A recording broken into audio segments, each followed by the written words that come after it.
صلی اللہ رسول اعوذ باللہ من الشیطان الرجیم بسم اللہ الرحمن الرحیم۔ لاسٹ سنڈے سوالات کے جوابات اگرچہ دیے تو تھے، لیکن اس کے باوجود کچھ سوال باقی رہ گئے تھے، اور اس سوالوں کے جوابوں کو جو اتنی ترجیح دیتے ہیں اس کے پیچھے صرف ایک وجہ ہے۔ اس کو زیادہ تر سوالات دوسرے ممالک سے آتے ہیں، اور ہمارے وہ مسلمان بھائی جو غیر ممالک میں ہیں اور وہاں اسلام کے نقطۂ نظر سے ماحول زیادہ فیوریبل نہیں ہوتا، ان کے جوابات اگر انہیں جلدی مل جائے تو ان کے لیے شاید کچھ باعث اطمینانیت ہو جائے۔ دوسری وجہ یہ ہے کہ سوالات دراصل ہمارے مختلف بھائیوں کی سوچ کا مظہر ہوتے ہیں۔ علم کو آگے بڑھانے کے لیے ایسے سوالات کا ذہن میں اٹھنا اور ان کے جوابات دیے جانا بڑا ضروری ہوتا ہے۔ علم بڑھتا ہی آگے اسی صورت میں ہے۔ اگر صرف گفتگو کی جائے تو وہ ایک طرفہ عمل ہو جائے گا، اور اس میں علم کے آگے بڑھنے کی رفتار بہت کم ہوتی ہے۔ ایک سوال کسی نے غیر ملک سے پوچھا ہے کہ My daughter is insisting to get and keep a cat in the house. As per my understanding, if we keep a cat or a dog in the house, Farishte and Ruh of our late relatives do not come. Please advise me on this, please. Can we buy and keep a cat at home? ارواح کے بارے میں تو آج پہلی بار یہ بات میرے علم میں آئی ہے کہ ارواح کے بھی بارے میں کہا جاتا ہے، ورنہ اسلام میں ابھی تک تو میرے علم میں تھا وہ یہ تھا کہ اگر گھر کے اندر کتا رکھا جائے تو رحمت کے فرشتے نہیں آتے۔ اس ضمن میں بھی میں ایک بات کلیئر کر دوں کہ اگر کتے کو ہم اپنے لیونگ ایریا سے باہر رکھیں اور خالصتاً رکھوالی کے نیت سے اسے رکھا جائے تو اس کی ممانعت نہیں ہے۔ خالصتاً رکھوالی کی نیت سے اور لیونگ ایریا کے باہر کتے کو رکھا جا سکتا ہے۔ دوسرا، کتے کی نجاست، اس کا جو لعاب دہن ہے، اس کے جو تھوک ہے وہ نجس ہے۔ اگر کتے کا جسم خشک ہے، گیلا نہیں ہے، تو اگر کپڑوں کے ساتھ وہ ٹچ بھی کر گیا تو ہمارے کپڑے پلید نہیں ہوتے۔ صرف اسی صورت میں انہیں پاک کرنے کی ضرورت پیش آئے گی اگر کتے کا جسم گیلا ہے۔ ہاں، البتہ شوق کی خاطر کھیلنے کے لیے یا شکار کے لیے کتے کا رکھنا مناسب نہیں ہے، اسے منع کیا گیا ہے۔ بلی گھر میں رکھنے کی ممانعت نہیں ہے، لیکن بلی گھر میں رکھی جاتی ہے تو اس کے بالوں سے محتاط رہنا چاہیے کہ وہ نقصان دہ ہے انسان کے لیے۔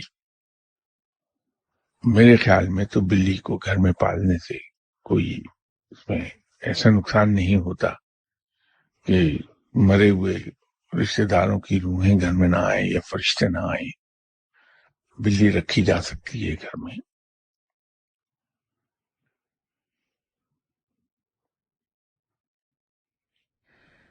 یہ کسی غیر ملک سے مختصر سا سوال ہے کہ پلیز میک لیکچر آن حجاب فار گرلز۔ یہ مختلف ہماری کتابوں میں لکھا ہوا مل جائے گا۔ خاص طور پر ایک کتاب اس سلسلے میں خاصی یوزفل ہے، بہشتی زیور۔ اس میں اس قسم کے مسائل بڑی وضاحت سے اور بڑی صراحت سے بیان کیے گئے ہیں۔ مختصراً میں عرض کر دیتا ہوں کہ خواتین کے لیے پردہ اس طرح سے کیا جانا چاہیے کہ خاتون کے جسم کی ساخت اس لباس سے ظاہر نہ ہوتی ہو. اس طرح کا ڈھیلا ڈھالا لبادہ اوڑھ لیا جائے، اوور آل پہن لیا جائے کہ جس سے جسم کی ساخت چھپ جائے. اسی طرح ہاتھ اور پاؤں کو چھپانے کے لیے ساکس اور گلوز استعمال کیے جانے چاہیے. کچھ علماء کے یہاں چہرے کا پردہ ضروری نہیں ہے، اور کچھ اسکول آف تھاٹ ایسی ہیں جس میں چہرے کے پردے پر بھی زور دیا جانا چاہیے. یہ اس کا مختصر سا ایک خاکہ ہے، زیادہ ڈیٹیل بہشتی زیور میں مل جائے گی.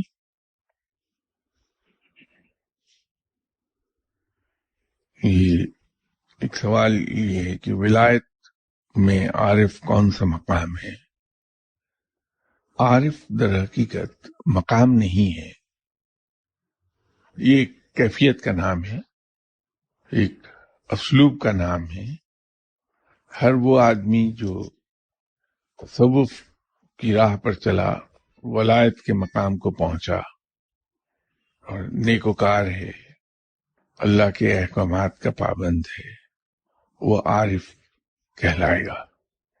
یہ روحانیت کے کسی مقام یا عہدے کا یا منزل کا نام نہیں ہے.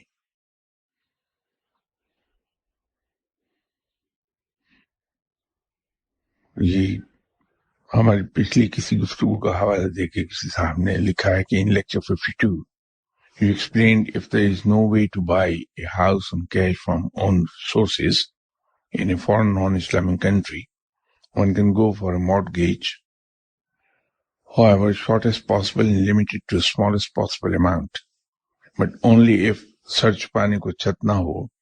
Please clarify that because I have been living on a rent since in North America and probably paid over $75,000, just thinking I can't buy as I don't involve in sood or riba.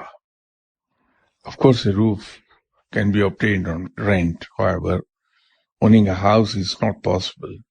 So should I not make a mortgage because I can continue to live on rent forever, or go ahead, get all assets together, buy a house on smallest and shortest possible mortgage? Please explain in a lecture as well for benefit of others. اگر مجھے صحیح یاد ہے تو کسی صاحب نے اس کے بارے میں سوال کیا تھا جس کا جواب میں نے عرض کیا تھا. میری گزارش یہ تھی کہ اگر کوئی شخص گھر خریدنا چاہتا ہے، اس کے حالات ایسے ہیں کہ وہ کرایہ مستقل طور پر ادا نہیں کرنا چاہتا یا کر نہیں سکتا، اور اس کی بجائے وہ چاہتا یہ ہے کہ وہ گھر لے لے اور سر چھپانے کے لیے اسے ایک چھت نصیب ہو جائے، لیکن اس کے ریسورسز اسے اجازت نہیں دیتے کہ وہ مکمل پیمنٹ کر سکے. دوست اور احباب سے قرض حسنہ ملنا ممکن نہیں ہے. تو اس صورت میں اگر یہ کر لیا جائے کہ جتنا کم سے کم ممکن ہو وہ لون لیا جائے، اور کم سے کم عرصے کے لیے لیا جائے کہ تمام اپنی پرائرٹیز ختم کر کے قرض کی ادائیگی کو ٹاپ پرائرٹی دے دی جائے اور اس لعنت سے جلد جان چھڑا لی جائے. جس طرح سے اگر کچھ نہ ملے تو گھوڑے کا گوشت کھانے کی اجازت ہے، لیکن صرف اسی قدر جس سے جان بچ جائے انسان کی، یا شدید بیماری کی صورت میں بطور دوا صرف اس سے جس سے کہ جان بچائی جا سکے وہ شراب استعمال کی جا سکتی ہے. بالکل اسی طرح اگر کوئی اور راستہ نہ ہو ہمارے سامنے تو بحالت مجبوری پھر اسی قدر قرض لے کے کہ جتنا نہایت ضروری ہو کم سے کم وقت میں اسے ادا کر دیا جائے اور گھر خرید کے اس میں لیا جائے. لیکن اگر انسان کمفرٹیبلی کرایہ ادا کر سکتا ہے تو میری رائے میں بہتر یہ ہوگا کہ کرایہ ادا کر کے آدمی رہتا رہے اور سود کی لعنت میں مبتلا نہ ہو۔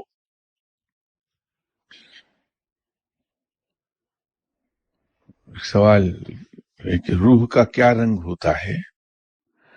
کیا سرخ اور سفید رنگ کی روح نیک ہوتی ہے؟ باقی رنگ کی روحوں کا انسانی جسم میں کیا رول ہوتا ہے؟ روح کا کوئی رنگ نہیں ہے، یہ بے رنگ و بے بو ہے، نہ اس کا کوئی رنگ ہے نہ اس کی کوئی خوشبو ہے۔ جب یہ بے رنگ ہے تو سرخ یا سفید رنگ کی روح کے نیک ہونے کا کوئی سوال ہی نہیں۔ البتہ یہ جو کہا جاتا ہے کہ فلاں شخص کی روح کا یہ رنگ ہے، وہ روح کا رنگ نہیں ہے، در حقیقت وہ رنگ اس روح کو سوٹ کرتا ہوا ہے، اس نسبت سے کہا جاتا ہے کہ اس کی روح کا رنگ یہ ہے۔ اسی طرح جو خوشبو کسی روح سے زیادہ مطابقت رکھتی ہے، اسے کہا جاتا ہے کہ یہ فلاں شخص کی روح کی خوشبو ہے۔ باقی کسی قسم کا کوئی رنگ نہ تو ناپاک ہے، نہ نیک ہے، نہ بد ہے، نہ گناہگار ہے، اس لیے کہ روح ہے ہی بے رنگ۔ اور روحوں کا انسانی جسم میں چاہے وہ کسی رنگ کو سوٹ کرتی ہوئی یا کوئی رنگ اس روح کو سوٹ کرتا ہو، فنکشن سب کا ایک ہی ہے کہ ہماری مٹی کے بت کو چلتا رکھتی ہے روح، اس کی ڈرائیونگ فورس ہے وہ۔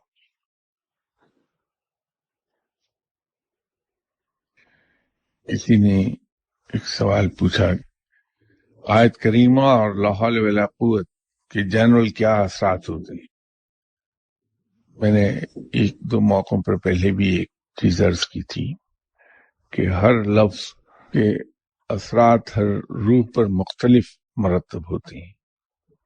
آیت کریمہ اس کا بنیادی عنصر جلالی ہے، لیکن یہ ضروری نہیں کہ ہر روح کو سوٹ کرے، اور یہ بھی ضروری نہیں کہ ہر روح کو سوٹ نہ کرے۔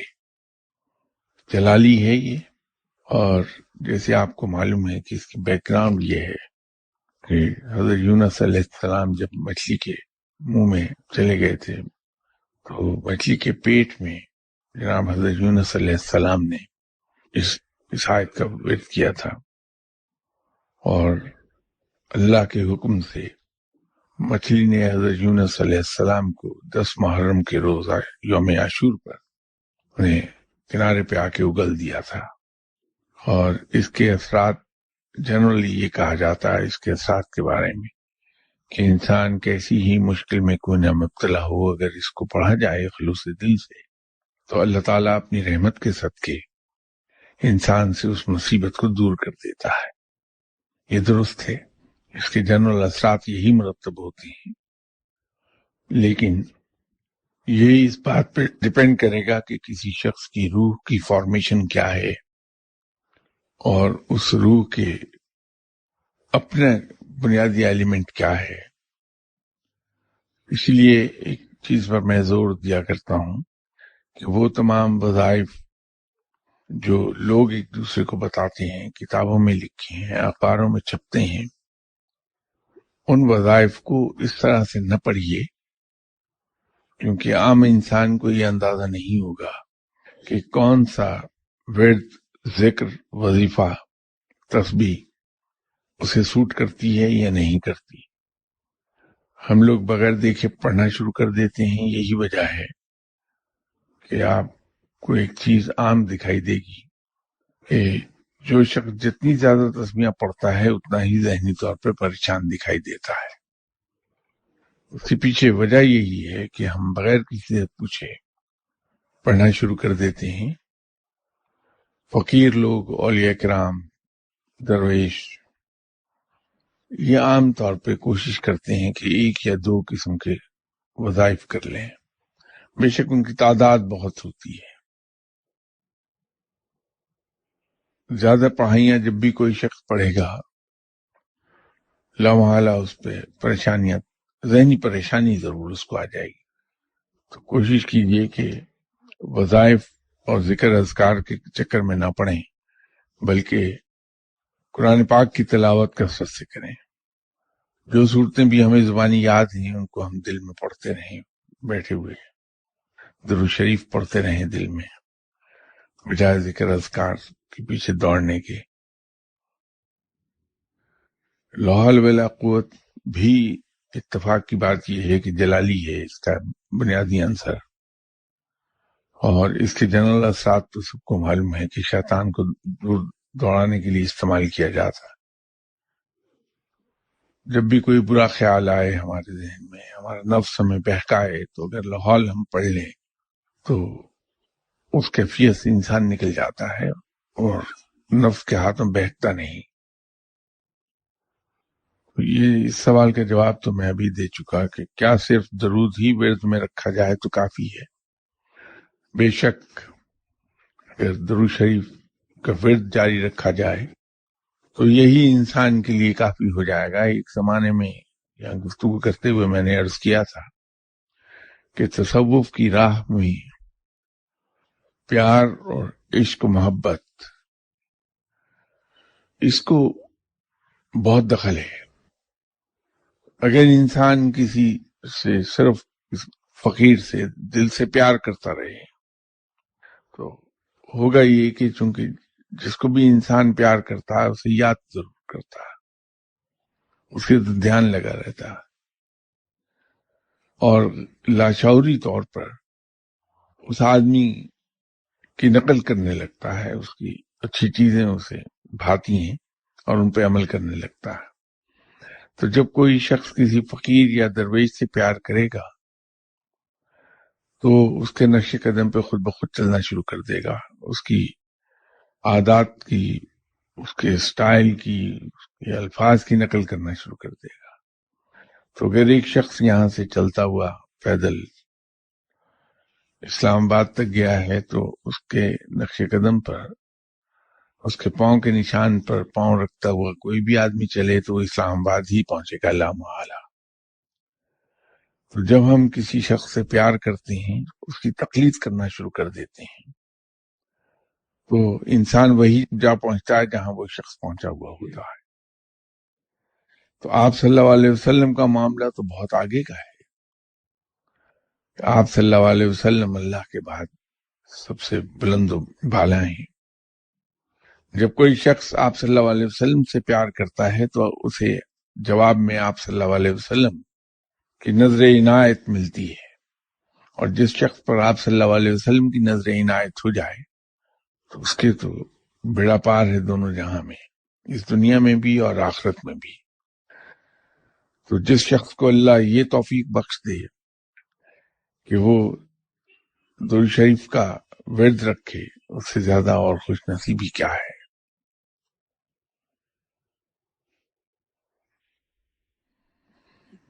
ایک کسی صاحب نے اسم اعظم کے بارے میں پوچھا ہے کہ اسم اعظم قرآن پاک کی سورہ فاطر کے علاوہ،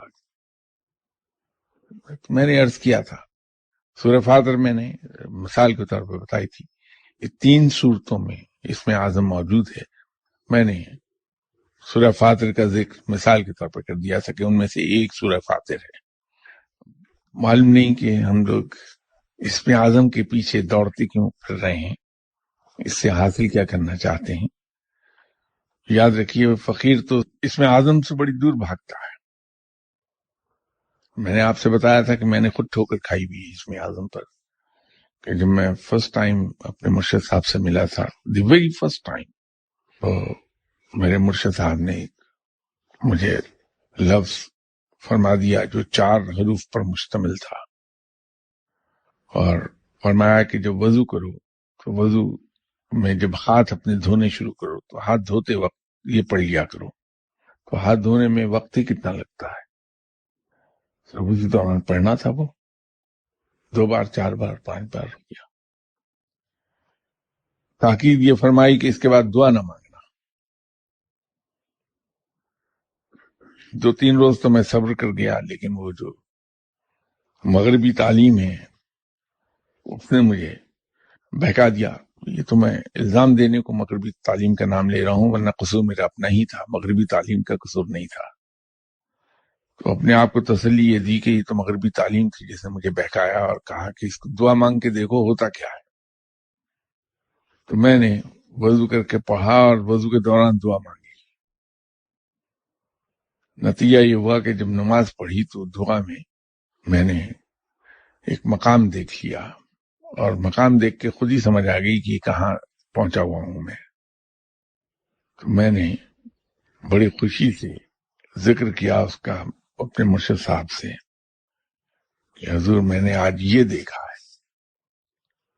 تو میں نے دیکھا کہ بجائے خوش ہونے کے اپسیٹ ہو گئے، تو کہنے لگا ذرا پھر بتانا کیا دیکھا تم نے. تو میں نے دوبارہ عرض کر دی. بہت سوچ میں پڑ گئے، تو پھر تھوڑی دیر میں کہنے لگے ذرا دوبارہ بتاؤ کیا دیکھا تھا. میں نے پھر کہہ دیا. کہنے لگے اچھا اتنی جلدی ہوتا تو نہیں ہے. تو پھر خود ہی مراقبے میں گیا اور مجھے کہنے لگے تم نے دعا مانگی تھی. میں کہا جی ہاں. تو بگڑ گئے کہ یہاں کے لینے آئے، چلو دوڑ جاؤ یہاں سے، اب کیا لینے آئے، بھاگو. تو اس میں اعظم اس لحاظ سے خطرناک بھی ہے کہ انسان غیر ارادی طور پر بعض اوقات دعا مانگ لیتا ہے، اس میں ارادے کو دخل نہیں ہوتا. عادتاً میں خود کلامی کے طور پر جب تنہا ہوتا ہوں تو وقتاً فوقتاً رب تعالیٰ کو مخاطب کر کے کہتا رہتا ہوں یا اللہ رحم کر دے مجھ پر. اب یہ دعا ہے. اب کہیں آپ نے اس میں اعظم پڑھا اور خود کلامی کے انداز میں بغیر یہ ریئلائز کیے کہ یہ دعا ہے، کہہ بیٹھا انسان کہ یا اللہ رحم کر، تو یہ دعا ہو گئی، لٹکا دیے گئے آپ. تو فقیر تو اس میں اعظم سے بڑی دور بھاگتا ہے کہ کہیں غلطی نہ ہو جائے. عام آدمی اس کی جستجو میں رہتا ہے. پرابلم یہ ہے کہ اس کی سزا پر نظر نہیں کسی کی، کہ اگر کسی فقیر نے اس میں اعظم پڑھ کے دعا کر لی، کام تو رب تعالیٰ کر دے گا، لیکن اس کا نام ہمیشہ ہمیشہ کے لیے لسٹ سے کاٹ دیا جائے گا. یہ سزا اتنی بڑی ہے کہ فقیر اپنی جان تو دے سکتا ہے لیکن یہ سزا نہیں برداشت کر پاتا. تو اگر دنیا کی خواہش اتنا غلبہ اختیار کر جائے انسان پر کہ وہ یہ سوچنے لگے کہ میں اس میں اعظم سے دنیاوی فائدہ حاصل کر لوں، بے شک نام میرا لسٹ سے کٹ جائے، تو سوائے اپنے لیے انسان یہ کہنے کہ اللہ مجھ پر اپنا کرم کرے، اپنا رحم فرمائے، کہ یہ حال ہو گیا ہے. بڑی کڑی سزا ہے، یہ سزا برداشت نہیں ہو سکتی. انسان کا کشف جاری ہوتا ہے، مستجاب الدعوات ہوتا ہے بندہ. اگر کشف اختیاری اللہ نے عطا فرما دیا، بڑا مہربانی فرمائی، تو حالت یہ ہوتی ہے کہ وہ حالت کشف میں چلا جاتا ہے بیٹھا بیٹھا انسان جب چاہتا ہے. لوگوں کے لیے دعا کرتا ہے، دعا قبول ہو رہی ہوتی ہے، یہ سب چل رہا ہوتا ہے سلسلہ. تو سڈنلی کشف بند ہو جاتا ہے. جب پہلی بار ہوتا ہے اور سمجھ نہیں آتی کہ ہوا کیا، تو فقیر تو یہ چاہتا ہے کہ وہ اب دنیا سے چلا جائے. اتنی زیادہ اس کا اثر انسان پہ اس قدر زیادہ مرتب ہوتا ہے کہ انسان کو زندگی بیکار لگتی ہے. اسی طرح لوگوں کے لیے دعا کر رہا ہوتا ہے اور انجوائے کر رہا ہوتا ہے کہ جو دعا کر دی وہ پوری ہو گئی، جو زبان سے کہہ دیا وہ پورا ہو گیا. تو سڈنلی اس کیفیت سے وہ ایسی کیفیت میں جاتا ہے کہ دعا قبول ہی نہیں ہو رہی، اور پھر بعض کا اس کیفیت میں چلا جاتا ہے جو دعا مانگی بجائے پوری ہونے کے اس کے بالکل 100% اپوزٹ ہو گیا کام. گرچہ یہ کیفیت 3 دن 4 دن زیادہ 7 دن رہتی ہے، عام طور پر 3 دن اس کی ڈیوریشن ہوتی ہے، لیکن وہ کیفیت برداشت نہیں ہوتی انسان سے. واقعتاً انسان یہ سوچتا ہے کہ اب میرے زندہ رہنے کا فائدہ نہیں ہے کوئی. وہ اور بات ہے، بعد میں جب سمجھ آ جاتی ہے تو اسے معلوم ہے کہ یہ ہونا ہے، اور اس کا فائدہ بھی انسان کو پتہ چل جاتا ہے. کیونکہ جب انسان کی کہیں بھی ہر بات پوری ہو رہی ہوتی ہے، مانگی ہوئی ہر دعا پوری ہو رہی ہوتی ہے، تو اندیشہ یہ ہوتا ہے کہ تکبر آ جائے گا، کہ انسان یہ کہے گا جو میں کہہ دوں گا وہ ہو جائے گا. یہ تکبر ہے. یا وہ یہ کہہ دے کہ میں جو دعا تمہیں دے دوں گا وہ پوری ہو جائے گی، جو میں نے دعا مانگ دی وہ پوری ہو جائے گی. یہ تکبر ہے. تو تکبر سے یہ چیزیں ختم ہو جاتی ہیں، علم ختم ہو جاتا ہے. تو رب تعالیٰ کی در حقیقت وہ رحمت ہے کہ انسان کو وہ چلتے چلتے جھٹکا دیتا ہے کہ تکبر میں نہ آنا، میں ہی قادر مطلق ہوں، اور میں ہی یہ چاہتا ہوں کہ تمہاری دعائیں پوری ہو جائیں، اور میں ہی ہوں جو تمہیں یہ سب دکھاتا ہے. رب میں ہوں، میں جب چاہوں اسے روک لوں. تو جب یہ جھٹکے درمیان میں لگتے رہتے ہیں تو انسان کے پاؤں زمین پر رہتی ہیں، تکبر میں نہیں آتا، تو یوں بچا رہتا ہے. تو یہ رب تعالیٰ کی رحمت کا ایک انداز ہے جب یہ ہوتا ہے. پھر اس میں بعض کا جوتے بھی لگ جاتے ہیں خلق خدا سے.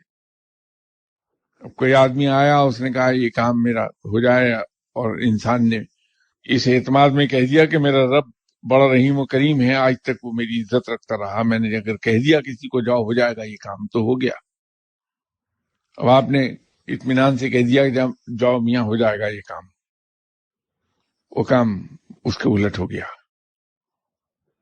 تو لوگ آ جاتے ہیں اور آ کے کہتے ہیں کہ کیا تم نے ڈھونگ یہاں پھیلایا ہوا ہے، تم لوگوں کو بیوقوف بنا رہا، تم نے کہا تھا کام ہو جائے گا، کام تو ہوا ہی نہیں. تو جب وہ الفاظ کے جوتے مار کے جاتا ہے بندے کو تو مزاج ٹھکانے آ جاتا ہے. تو یوں دوبارہ انکساری میں چلے جاتا ہے تکبر سے، تو بچ جاتا ہے بندہ. کش میں چیزیں ہمیشہ دوست دکھائی دیتی ہیں، بعض کا رگڑ دیتا ہے رب تعالیٰ، تو پتہ چلتا ہے کہ نہیں، رب تو وہی ہے، مالک وہی ہے ان سب چیزوں کا. تو انسان تکبر سے دوبارہ انکساری میں آتا ہے، عاجزی میں آ جاتا ہے. تو وہ بھی ایک رحمت ہے.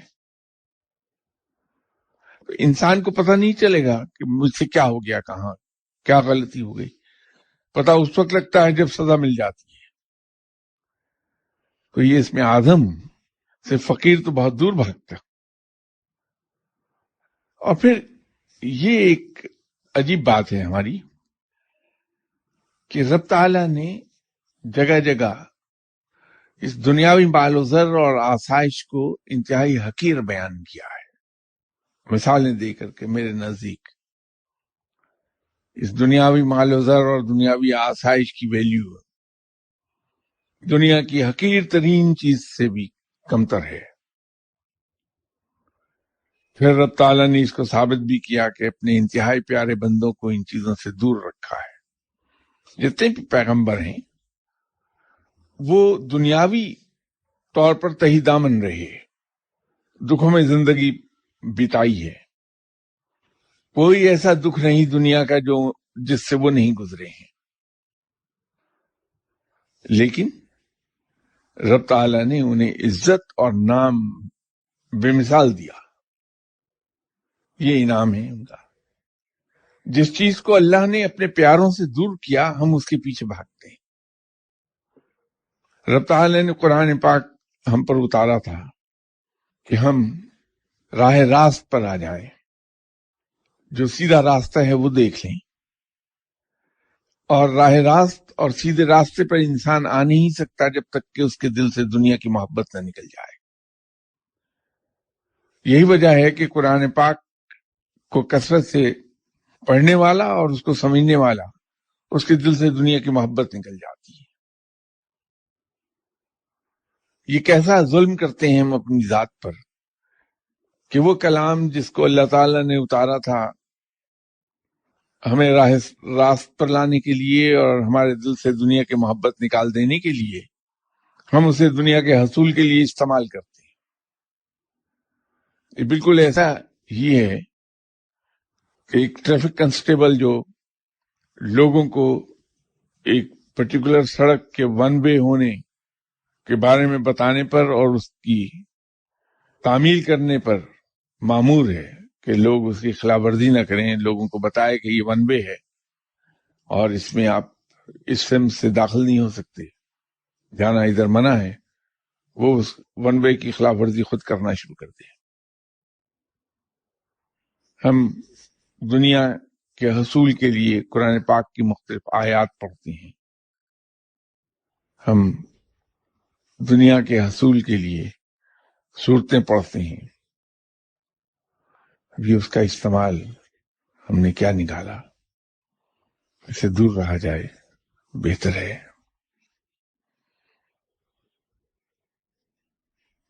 دعا کے قصے میں ہم پڑے رہتے ہیں، دعا کیا ہے، یہ کس طرح کام کرتی ہے؟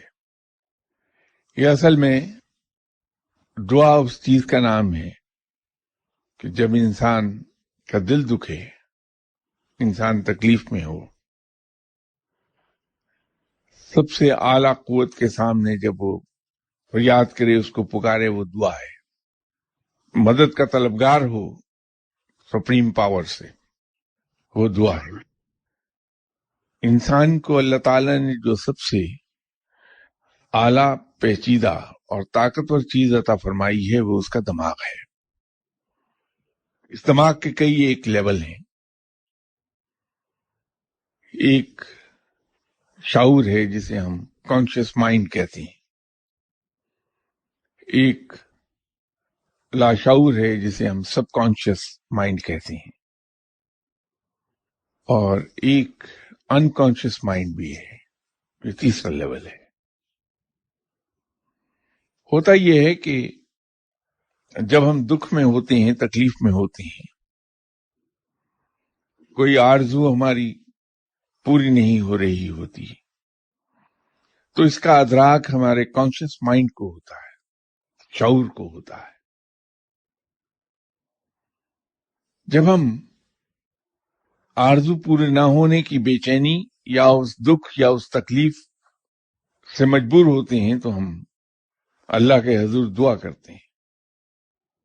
جب وہ دعا ہم کرتے ہیں تو وہ خواہش چاہے کسی چیز کے حصول کی ہو، چاہے کسی دکھ اور درد سے نکل جانے کی ہو، وہ خواہش اور وہ آرزو ہم اپنے سب کانشیس مائنڈ کے حوالے کر دیتے ہیں، اور سب کانشیس مائنڈ ہمارا اسے ریپیٹ کرنے لگتا ہے اللہ کے حضور، اور یوں رب تعالیٰ کی طرف سے دعا ہماری قبول ہو جاتی ہے۔ یہ بالکل اسی طرح ہے کہ ہم بسا اوقات کوئی چیز کہیں رکھ کے بھول جاتے ہیں، یاد نہیں رہتا کہ میں نے گاڑی کی چابی کہاں رکھی تھی، کانشیس ایفرٹ کرتے ہیں، اس کو ڈھونڈنے کی نہیں ملتی، اسے چھوڑ دیتے ہیں، تھوڑی دیر کے بعد بیٹھے بیٹھے خود ہی یاد آ جاتا ہے کہ میں نے فلاں جگہ چابی رکھی تھی، اور جا کے ہم وہاں سے اٹھا لیتے ہیں۔ اب یہ خود بخود کیسے یاد آئی؟ وہ چیز یاد آ نہیں سکتی، کہیں کوئی چیز کام کر رہی تھی جس کے بعد وہ کامیاب ہوئی، چیز کو ریکال کیا اور وہ ہمارے کانشیس مائنڈ میں آ گئی، وہ ہمارا سب کانشیس مائنڈ ہے۔ جب ہم نے تلاش چھوڑ دی تھی تو در حقیقت ہم نے اس کی تلاش سب کانشیس مائنڈ کے حوالے کر دی تھی، اور سب کانشیس مائنڈ اس پر مسلسل کام کر رہا تھا، وہ چیز تھوڑی دیر کے بعد ہمیں یاد آ گئی۔ بالکل دعا کے ساتھ اسی طرح ہوتا ہے۔ یہی وجہ ہے کہ جب ہم دعا مانگ چکتے ہیں، کام تو ہمارا حل نہیں ہوا، وہ آرزو پوری نہیں ہوئی، وہ خواہش پوری نہیں ہوئی ہماری، لیکن ہمیں اطمینان ہو گیا، ایک سکون آ جاتا ہے، ایک یقین آتا ہے کہ یہ کام پورا ہو جائے گا ہمارا۔ وہ اس لیے کہ وہ کانشیس سے سب کانشیس میں منتقل ہو گیا ہے قصہ، اور وہ دکھ اور وہ احساس کانشیس مائنڈ سے ختم ہو گیا، سب کانشیس مائنڈ میں منتقل ہو گیا ہے، تو اس تکلیف کا احساس جاتا رہا ہے۔ یہ جو کھیل ہے ٹرانسفر کا from conscious mind to subconscious mind, یہ بہت بڑی رحمت ہے انسان کے لیے، ادروائز ہم لوگ پاگل ہو جاتے ہیں۔ ہمیں یہ آسودگی دیتا ہے یہ احساس، اسی لیے دعا کو کہا جاتا ہے کہ یہ بہت بڑی اسٹرینگتھ ہے۔ وہ لوگ جو اپنے عقیدے کے بڑے پکے ہیں اور اپنے عقیدے پر پریکٹس کرتے ہیں، خواہ وہ کوئی ہو، انہیں آپ کبھی پریشان نہیں دیکھیں گے، کیونکہ ان کے سب کانشیس کی طاقت اتنی زیادہ ہے، ان کا سب کانشیس انہیں احساس دلاتا رہتا ہے کہ اوپر ایک سپریم پاور ہے جو قادر مطلق ہے، جو ہمیں لک آفٹر کرتا ہے، ہمارے کام کر دیتا ہے، سب ہر چیز اسی کے قبضہ اختیار اور قبضہ قدرت میں ہے۔ وہ احساس پختہ عقیدے کے لوگوں کو کبھی پریشان ہونے نہیں دیتا۔ یہ عجیب بات ہے کہ وہ لوگ جو سیکولر ہیں، ایتھسٹ ہیں، مشکل کی گھڑی میں وہ بھی دعا مانگتے ہیں، مانتے نہیں رب کو، پھر بھی دعا مانگتے ہیں مشکل کے اوقات میں، جہاں کہیں مشکل میں آ گئے، مصیبت میں پھنسے، وہ دعا مانگتے ہیں۔ سقراط اس کی سب سے بڑی مثال تھا کہ جب اس کو زہر کا پیالہ دیا گیا تو اس نے دعا مانگی رب کے حضور، اور آخری منٹ پر اس نے کہا کہ نہیں، ایک دکھائی نہ دینے والی قوت ہے جو سب قوتوں سے بڑی ہے، سب پر محیط ہے،